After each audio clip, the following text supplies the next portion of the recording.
It's Darkside Phil's Top 13 Most Disappointing Games of 2017 Countdown. Number 9, Sonic Forces. Again, a prime example of a game that in implementation sounds like a great idea, but when the final product came out, people just went, what happened here? Sonic Forces, on its face value, sounds like a great game for those who are hardcore fans of the Sonic series. It brings back characters from all of the different Sonic franchises over the years, even including the classic Sonic from Sonic Generations for a return appearance, which is very unexpected. It brings back villains from all the different franchises. It has different kinds of gameplay from the different games over the years as well, and it has some of the most lightning fast, blazing gameplay that there's ever been in a Sonic game, plus the ability to tag in and out with another character and do double team attacks. I mean, it sounds great, but when you actually buy the game and play it, and you realize that literally every stage in the game is about a minute long, with some exceptions of stages maybe running 2 to 3 minutes, and you realize the entirety of this game can be beaten in about 5 to 6 hours, you kind of gotta shrug and say, what in the heck happened here? Especially if, again, you're a major fan of the Sonic series like I am, if you've played a lot of these games over the years, the plotline of Sonic Forces actually is like the culmination. It's all the villains coming together to fight all the heroes from all the series. There's epic story cutscenes, voice acting. What you would expect in like a major AAA release that was gonna blow your socks off is all present in this game. The soundtrack is outstanding. But then you actually play the game and you're like, the gameplay, which is the core element of a video game, is so short-lived and just not meaty enough to even warrant playing the game. You can literally just watch someone do a playthrough of this game and get just as much as if you actually bought it and played it yourself, because the gameplay is just so shoehorned in versus the point of making the story kind of the focus. I don't know what happened, but Sonic Forces ultimately is a failure. It really is just very disappointing for those of us who've been fans of the Sonic franchise over the years and we're looking for a game, maybe a modernized version of, say, you know, the Sonic Adventure series or the Sonic Generations now coming to a new game, and playing this is just such a letdown, and it's very, very sad because I'm wondering now, with the failure of this game, are they ever going to make another one? Is Sonic Team even going to exist? I really don't know. Number 8, Call of Duty World War II. Now again, I want to emphasize, not every game in my countdown of disappointing games are bad games, and in essence, Call of Duty World War II is not overall a bad game. In fact, for $60, getting a full-fledged 5 to 6 hour long campaign with a good story, getting a zombies mode with co-op online multiplayer is really awesome, and having a robust amount of online multiplayer as well is a great thing. So then why on earth did Call of Duty World War II make my most disappointing games list? It's all about the online connections. And when you have a game where 99% of the focus of the game is focused on competitive online multiplayer, and the matchmaking and wonkiness is just so apparent, it has to be called out.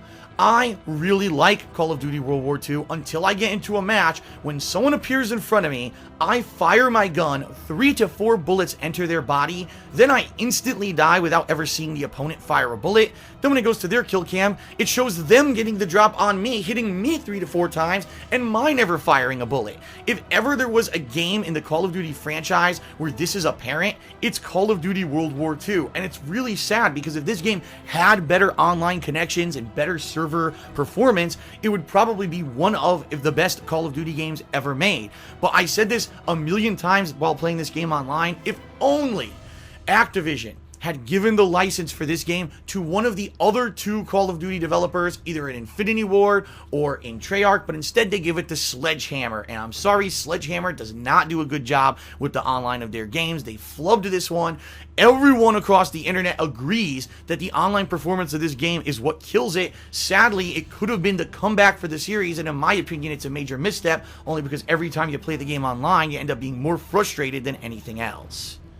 Number 7, Star Wars Battlefront 2. Now hold on before you get all angry. Again, I want to emphasize, not every game on my countdown of this most disappointing games list is a bad game, and I don't overall believe that Star Wars Battlefront 2 is bad, having a pretty interesting story mode, as well as a ton of online variety and gameplay at launch, plus upcoming free DLCs, of which have already started to release. However, there is a major problem with this game, being that its whole online component was, yes, yet again folks, designed around microtransactions and randomized loot boxes. In fact, The entire online experience was going to be based around you either earning currency in-game to buy these randomized loot boxes, to get star cards for your characters, to level them up, giving an unfair advantage to someone who's played more than you, or you could spend real-life currency to buy these credits and then buy the loot crates yourself to upgrade your character. So someone could be a shark and literally on release day spend $300-400 extra and unlock all the heroes and all the upgrades and be incredibly overpowered compared to everyone else. Well, there was such an uproar about this that EA completely told DICE, the game developer, to take it out of the game, which they did. They removed the online component of being able to buy these boxes, and it's basically at this point you can only get them by earning in-game currency. They also completely accelerated the amount of in-game currency that you earn so that you can buy these loot boxes way more often.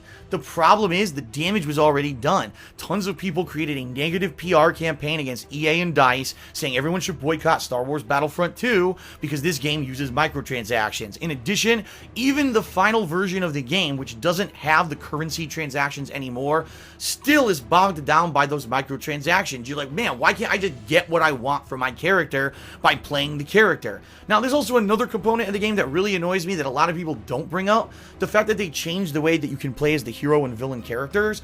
In previous Star Wars Battlefront outings, it would be randomized. Either you'd be randomly selected upon respawn to be a hero, or you have to find a hidden token that would spawn on the map, and then you would become, say, Luke or Darth Vader.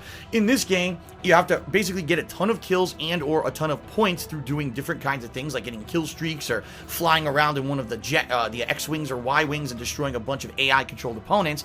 Once you earn a bunch of points, you can then unlock on respawn one of the heroes and play as them on the map. Problem being, these maps have incredibly limited amount of spawns of these heroes. So you may play an entire match, earn tons and tons of points for getting an insane-o kill streak, and now when you finally want to spend all those points you've accumulated over the course of the map, oh sorry, no heroes are available. So you literally play, you do incredibly well, and you're never rewarded for your efforts. It gives you blue balls. It makes you feel so frustrated because you know that you want to do it. You've been saving, I want to be Luke, I've been saving the whole game, and then you can't do it. It's just a huge letdown, especially for a Star Wars fan. If you're good at the game and you don't always get rewarded for it, that's really ridiculous, and it was just a bad design choice. So, the microtransaction / loot box system that was implemented in the game from the start, as well as the way that they implement the heroes in this game, for me, make it a big disappointment. Number 6, Friday the 13th. Uh-oh, again, here we go, because I know some people really liked this game and are probably going to give me crap for it, but I'm sorry. Friday the 13th was a poorly implemented, poorly designed, buggy mess at launch, and it took them so long during the course of 2017 to get this game to a fun and playable state that I just honestly am so disappointed. I said this multiple times while playing it. I really wish that Friday the 13th had been designed by a AAA dev team. Because can you imagine how awesome it would have been for a game that actually had a budget to come out and have, like, let's say 20 different maps, all the different versions of Jason, tons of camp counselors, variety in gameplay, maybe being able to use multiple vehicles and multiple things to attack Jason with, and kinds of tons of weapons, all the different plot lines. Imagine if the game had a robust story mode that went through all the plots of the different Friday the 13th movies. But instead what we got was a buggy mess, a game that only had a very small handful of maps, characters that would teleport through areas, bad animations, bad lighting, glitches and bugs and exploits, a Jason that at first was overpowered, then was underpowered, then kept getting rebalanced throughout the course of the year. And ultimately, even though if you do buy Friday the 13th, you'll probably get at least a handful of hours of enjoyment out of it, knowing what this game could have been if it were put into the hands of a game dev that maybe had a little bit more experience, or let's face it, a bigger budget. It's incredibly, incredibly disappointing. Ultimately, Friday the 13th was an interesting experiment. There are other games similar to the game, such as Dead by Daylight, that I feel are a little bit better. And I'm not saying that Friday the 13th, by all means, is an absolutely horrible game that you absolutely should skip. But again, knowing what this franchise could have been, and the fact that, again, the game devs kind of promised a lot of things they did not implement. For example, they said there would be single-player content, and everyone said, amazing, a story mode. Then they announced, oh, by the way, it's not a story mode, it's just going to be challenge maps. But they didn't announce that until 4 or 5 months after release, so everyone who had bought the game expecting single-player content was kind of deflated, and like, are you kidding me? You know, this is what we believed, and you never told us otherwise until it was too late. We had already bought the game. How is that fair? It's kind of a bait and switch. So ultimately, Friday the 13th, a disappointment, and it's a shame because the franchise deserves better. Thank you for watching, everyone. I hope you enjoyed this part, and if you did, I hope you'll check out all the other parts of my year-end series. Please, if you liked this video, consider giving it a like right here on YouTube, and also subscribing to my DSP Gaming channel, where daily I upload all of the backup archives of all of my live streamed gameplay, tons of different game playthroughs and the like being uploaded here on a daily basis.